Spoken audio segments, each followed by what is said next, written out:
अच्छा स्टूडेंट्स, आज का हमारा टॉपिक है प्रॉपर्टीज़ ऑफ वाटर। और प्रॉपर्टीज़ ऑफ वाटर जो है वो दो तरह की होती हैं। एक होती है फिजिकल प्रॉपर्टीज़ ऑफ वाटर और एक होती है केमिकल प्रॉपर्टीज़ ऑफ वाटर।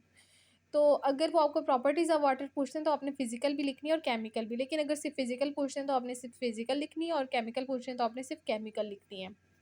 तो हम पहले स्टार्ट करते हैं फिजिकल प्रॉपर्टीज़ ऑफ वाटर। तो वाटर के बारे में, जैसे कि फिजिकल प्रॉपर्टी उसकी ये है कि वो कलरलेस होता है, ऑर्डरलेस होता है, टेस्टलेस होता है, ट्रांसपेरेंट लिक्विड है and exist in all three states of matter in nature.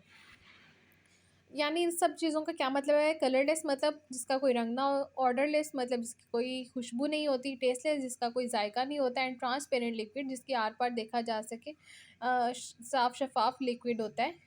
ठीक है। And exist in all three states of matter. जो मैटर है, मादा है, उसकी तीन हालतें हैं, सॉलिड, लिक्विड, गैस, और तीनों हालतों में ये पाया जाता है। ठीक है। अच्छा, पहली इसकी प्रॉपर्टी है कि यूनिवर्सल सॉल्वेंट होता है पानी। यूनिवर्सल सॉल्वेंट का क्या मतलब है कि ये इसके अंदर ये खासियत है कि अपने अंदर हर तरह की चीज़ को डिज़ोल्व कर लेता है। ठीक है। तो इसकी पोलर नेचर होती है एंड इट डिज़ोल्व, ये हल कर लेते हैं a large number of polar and ionic substance. अपने अंदर पोलर भी और आयनिक तमाम तरह के सब्सटेंसेस को डिज़ोल्व कर लेते हैं, हल कर लेते हैं। अब some substances like sodium chloride क्या है, नमक जो है वो dissolve in water very easily. Example में लिखा है कि अगर हम नमक को पानी में हल करते हैं वो बहुत इजीली हल हो जाता है। ठीक है। तो ये यूनिवर्सल सॉल्वेंट है। सॉल्वेंट उस चीज़ को बोलते हैं कि जिसके अंदर कोई सल्यूट या कोई और पार्टिकल ऐड हो सके। ठीक है। अब है बॉइलिंग एंड फ्रीजिंग पॉइंट। ठीक है। बॉइलिंग एंड फ्रीजिंग, पानी बॉयल भी होता है और पानी फ्रीज भी होता है। और इसका बॉइलिंग पॉइंट क्या है, 100 डिग्री सेल्सियस, और इसका फ्रीजिंग पॉइंट क्या है, 0 डिग्री सेल्सियस। तो ये आपके बॉइलिंग एंड फ्रीजिंग पॉइंट वाली प्रॉपर्टी आपने लिखनी है। उसके बाद है वाटर की डेंसिटी। डेंसिटी क्या होता है कि how much mass is packed into a given volume और स्पेस। यानी कि जो एक गिवन वॉल्यूम है या गिवन स्पेस है उसमें कितना वो उसका मैस आ सकता है, ये इसकी डेंसिटी कहलाती है। अब यहाँ पे हम वाटर की डेंसिटी देख लेते हैं कि वाटर जो है वो एक्सपैंड हो जाता है, यानी फैल जाता है एट लो टेम्परेचर के ऊपर। ठीक है। बिलो, अगर टेम्परेचर 4 डिग्री सेल्सियस से बिलो हो तो पानी जो होता है वो एक्सपैंड हो जाता है। ठीक है। ये पर रुक क्यों रहा है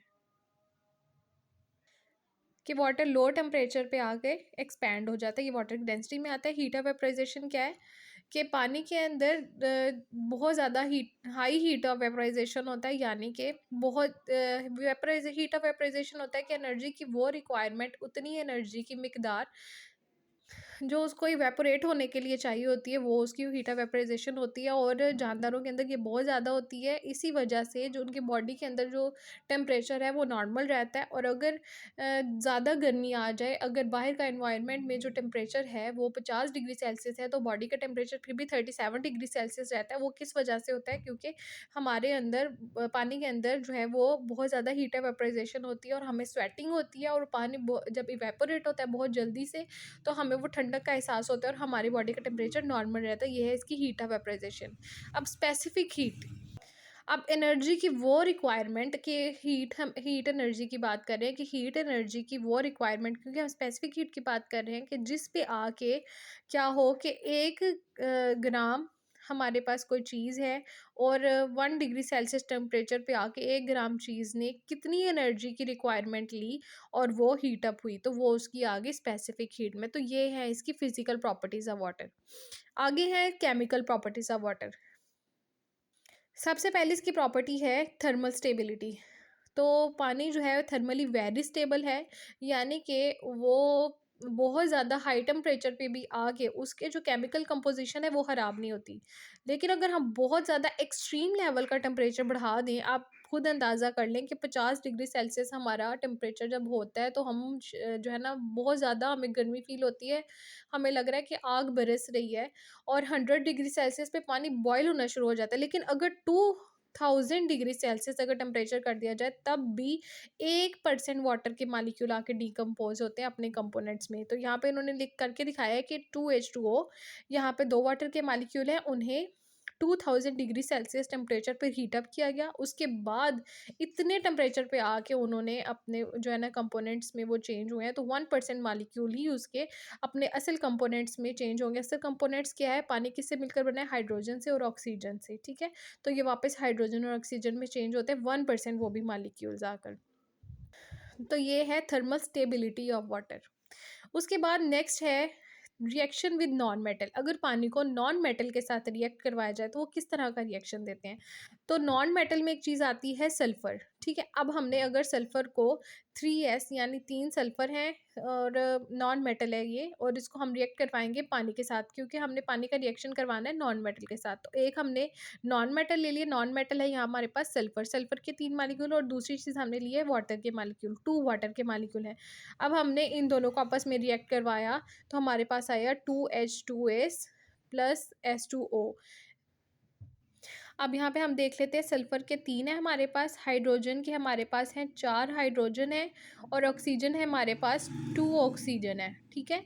तो यहाँ पे 3 सल्फर, 4 हाइड्रोजन, क्योंकि दो दो इसके साथ दोनों मल्टीप्लाई, दो दो बार 4, और ऑक्सीजन के कितने 2, क्योंकि ये 2 बाहर जो कॉमन लिया हुआ है, मतलब ऑक्सीजन के पास भी 2 है, तो 2 ऑक्सीजन है। अब हमने इधर इसको लेवल करना है, हमने एक तरफ सल्फर डाइऑक्साइड निकाल लिया, SO2 निकाल लिया, ठीक है। तो हमारे पास हमने यहाँ पे एक सल्फर ले लिया और 2 ऑक्सीजन के ले लिए, तो 2 ऑक्सीजन के जो लिए थे वो तो पूरे हो गए, ठीक है। ऑक्सीजन अब हमारे पास नहीं है क्योंकि हमने इधर ले लिया है, और एक हमने सल्फर ले लिया। अब हमारे पास सल्फर कितने बचे हैं, 2 सल्फर बचे हैं और 4 हाइड्रोजन बचे हैं। तो हम फिर क्या करेंगे, 2H2S कर देंगे। इस तरह से क्या होगा कि हाइड्रोजन के पास 4 आ जाएंगे, 2 ये और 2 ये, और 2 कॉमन लेने की वजह से क्या होगा कि सल्फर के पास भी 2 आ गए, ठीक है।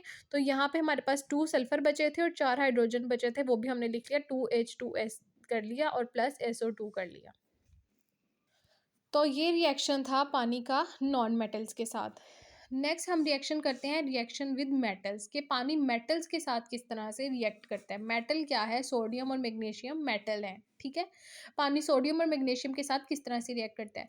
तो हम लोगों ने 2 मॉलिक्यूल ले लिए सोडियम के, सोडियम एक मेटल है, Na सोडियम है, प्लस हमने 2 मॉलिक्यूल ले लिए वाटर के, 2H2O, ठीक है। तो 2 सोडियम के मॉलिक्यूल लिए और 2 वाटर के मॉलिक्यूल लिए, इन्हें आपस में रिएक्ट करवाया तो क्या आया, 2NaOH, ठीक है। अब हमारे पास हाइड्रोजन के हैं 4, हमारे पास यहाँ 4 हाइड्रोजन है, ऑक्सीजन के कितने 2, क्योंकि जो 2 कॉमन है वो ऑक्सीजन के पास है, 2 ऑक्सीजन के और 2 सोडियम के, ठीक है।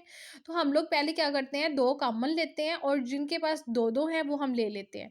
अब 2 हम लोगों ने लिखा कॉमन में, तो हमारे पास सोडियम था 2, हमने सोडियम लिख लिया, हमारे पास ऑक्सीजन थे 2, हमने 2 ऑक्सीजन लिख लिया, ठीक है।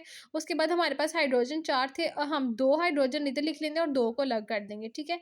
तो हम लोगों ने हाइड्रोजन इधर लिखा, तो यहाँ पे 2 हाइड्रोजन के पूरे हो गए। अब सिर्फ 2 हाइड्रोजन बचे, हम उन्हें अलग से लिखेंगे प्लस H2, ठीक है। तो इससे हमारी इक्वेशन बैलेंस भी हो जाती है, 2Na प्लस 2H2O, 2 सोडियम के मालिक्यूल, 2 हमारे पास वाटर के मालिक्यूल, इन दोनों को रिएक्ट करवाया तो आ गया हमारे पास सोडियम हाइड्रोक्साइड 2NaOH, और साथ में हाइड्रोजन अलग से, ठीक है।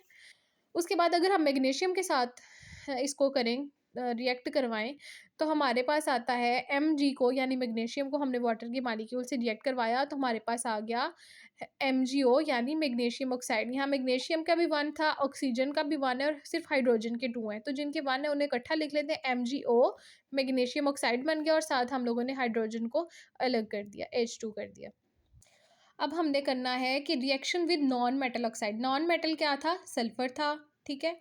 और हम लोगों ने नॉन मेटल लेना है, सल्फर है, कार्बन है, ये नॉन मेटल चीज़ें हैं, ठीक है। अब हम लोगों ने एक तो नॉन मेटल लिया, लेकिन नॉन मेटल के साथ ऑक्साइड लेने हैं, यानी कि नॉन मेटल चीज़ के साथ अगर ऑक्सीजन लगा दिया जाए तो वो नॉन मेटल ऑक्साइड बन जाता है। तो हमने रिएक्शन करवाना है नॉन मेटल के ऑक्साइड के साथ। अब हमारे पास लेकिन करवाना किसके, वाटर का, वाटर लिया, एक वाटर का हमने मालिक्यूल लिया, H2O लिया, साथ हम लोगों ने नॉन मेटल का ऑक्साइड लेना है, कार्बन। सी क्या है, कार्बन, यानी ये नॉन मेटल एक चीज़ है, कार्बन यानी कोयला, ये मेटल नहीं है, ठीक है। तो नॉन मेटल एक चीज़ ली, उसके बाद O2 लिया, और ये क्या है, ऑक्साइड है, ऑक्सीजन ऐड कर दी इसके साथ, तो ये नॉन मेटल का ऑक्साइड बन गया। तो वाटर का रिएक्शन करवाया नॉन मेटल ऑक्साइड के साथ, और रिएक्शन करके इसने क्या बनाया, हाइड्रोजन कार्बोनेट H2CO3, ठीक है। अब हम लोगों ने एक सल्फ़र, हमने पहले पढ़ा था कि नॉन मेटल क्या है, सल्फ़र भी है। तो हमने वाटर लिया, H2O वाटर लिया, वाटर का मॉलिक्यूल, उसके बाद हमने सल्फ़र यानी नॉन मेटल लिया, और नॉन मेटल के साथ हमने ऑक्सीजन जब लगानी है तो नॉन मेटल का ऑक्साइड बनाना है उसको। तो SO3 क्या, सल्फ़र के साथ हम लोगों ने ऑक्सीजन बनाई और नॉन मेटल का ऑक्साइड बनाया, हमने इनको रिएक्ट करवाया तो हमारे पास क्या आ गया, H2SO4 हाइड्रोजन सल्फेट आ गया हमारे पास। अब ये इक्वेशन बैलेंस कैसे हुई है देखें, वाट हाइड्रोजन के हमारे पास यहाँ पे कितने हैं 2, ऑक्सीजन के कितने हैं 1 इधर और 3 इधर, यानी कि 4, ऑक्सीजन के 4, और सल्फर का भी 1 है, ठीक है। तो यहाँ पे हाइड्रोजन के 2 यानी हमने H2 लिखा, फिर हमारे पास सल्फर 1 था, हमने S1 ही लिखा। हमारे पास O कितने हो चुके थे, ऑक्सीजन 4 हो चुके थे, 3 ये और 1 ये, तो हमने O4 लिख दिया, तो ये इक्वेशन बैलेंस हो गई। उसके बाद नेक्स्ट है रिएक्शन विद मेटल ऑक्साइड, यानी पहले तो हमने नॉन मेटल चीज़ ली थी, अब हमने मेटल लेना है। मेटल क्या था हमारे पास, हमने देखा था सोडियम क्या है, वो एक मेटल है। और अब हमने ऑक्साइड कैसे बनाते हैं, जब उसके साथ हम ऑक्सीजन लगा लेते हैं तो वो ऑक्साइड बन जाता है उसका, ठीक है। तो अब हमारे पास रिएक्शन होगा मेटल के ऑक्साइड के साथ, पहले नॉन मेटल के ऑक्साइड के साथ था, अब मेटल के ऑक्साइड के साथ है। अब हमने लिया सोडियम, ठीक है, Na2 सोडियम है और ये एक मेटल है, अब हमने इसके साथ ऑक्सीजन लगा दी, यानी मेटल का ऑक्साइड बना दिया। तो अब हमने इसके साथ वाटर लगाया, वाटर का मॉलिक्यूल सोडियम का, सोडियम ऑक्साइड का और साथ वाटर का, इन दोनों का आपस में रिएक्शन करवाया, तो हमारे पास आ गया 2NaOH, यानी कि Na के पास, Na भी हमारे पास 2 थे, हाइड्रोजन भी 2 थे और ऑक्सीजन 1 ये और 1 ये, ऑक्सीजन भी 2 थे, यानी कि सारी चीज़ें हमारे पास 2-2 में थी, तो हमने 2 कॉमन लिया। पहले हमने लिखा Na, फिर हमने ऑक्सीजन लिखा O और फिर हमने लिखा H, तो 2NaOH बन गई, सोडियम हाइड्रोक्साइड बन गया।